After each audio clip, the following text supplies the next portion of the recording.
નમસ્તે ખેડૂત મિત્રો, હું પ્રભુભાઈ કિહલા જૈવિક ખેતીની વાતોમાં તમારું સ્વાગત કરું છું. મિત્રો, જે આપણે ગિરનાર શહેર માંડવી મિત્રો આપણે છેલ્લા 3 વર્ષથી વાવી છે. આ ત્રીજું વર્ષ છે. અને ગાય આધારિત ખેતી તો હું છેલ્લા 8 વર્ષથી કરું છું. અને ગાય માતાના પ્રતાપથી મિત્રો એવું રિઝલ્ટ આવે છે. આપણે માંડવી અને મગફળી જોઈ લો તમે. આ ગિરનાર શહેર મગફળી છે. આ ગિરનાર શહેર મગફળીમાં મિત્રો જો આવું રિઝલ્ટ આલો તમને એક છોડવો ખેંચીને બતાવું છું. મિત્રો જોઈ લો, આ છોડવો ખેંચીને બતાવું મિત્રો. આમાં આ મિત્રો જો મિત્રો, આ ગાય માતાનો પ્રતાપ જુઓ. આ મિત્રો જુઓ, આ એની ક્વોલિટી જુઓ. આટલા દોડવા બની ગયા છે.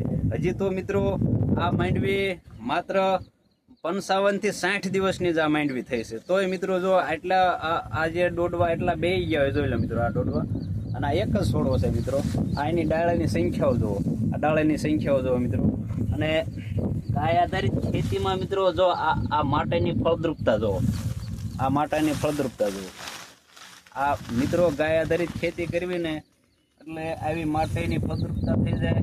આમાં મિત્રો માત્ર ને માત્ર આપણે જીવામૃત પિયતમાં આપી છીએ અને છંટકાવમાં આપી છીએ. અને છંટકાવમાં મિત્રો અમે ગાય માતાનું ગૌખળ ખાટે સાઈશ 10 પાણી હરખ અને મિત્રો આવા આપણે ઉપયોગ કરીને આવું રિઝલ્ટ લેવી છે. તો મિત્રો તમને જે આ માંડવી વિશે અને આ ગિરનાર શહેર મગફળી વિશે જો તમને સારું રિઝલ્ટ મળ્યું હોય તો લાઈક શેર અવશ્ય કરજો. બીજા ખેડૂત મિત્રોને મિત્રો આમાં જે પ્રેરણા મળે અને ગાય આધારિત ખેતી તરફ વળે તો અવશ્ય શેર કરજો.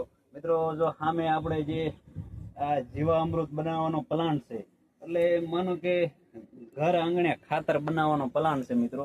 અને મિત્રો ગાય આધારિત ખેતી હું છેલ્લા 8 વર્ષથી કરું છું ને એનામાં રિઝલ્ટ મને ભરપૂર માત્રામાં મળે છે મિત્રો. તો જય ગાય માતા અને જય હિન્દ.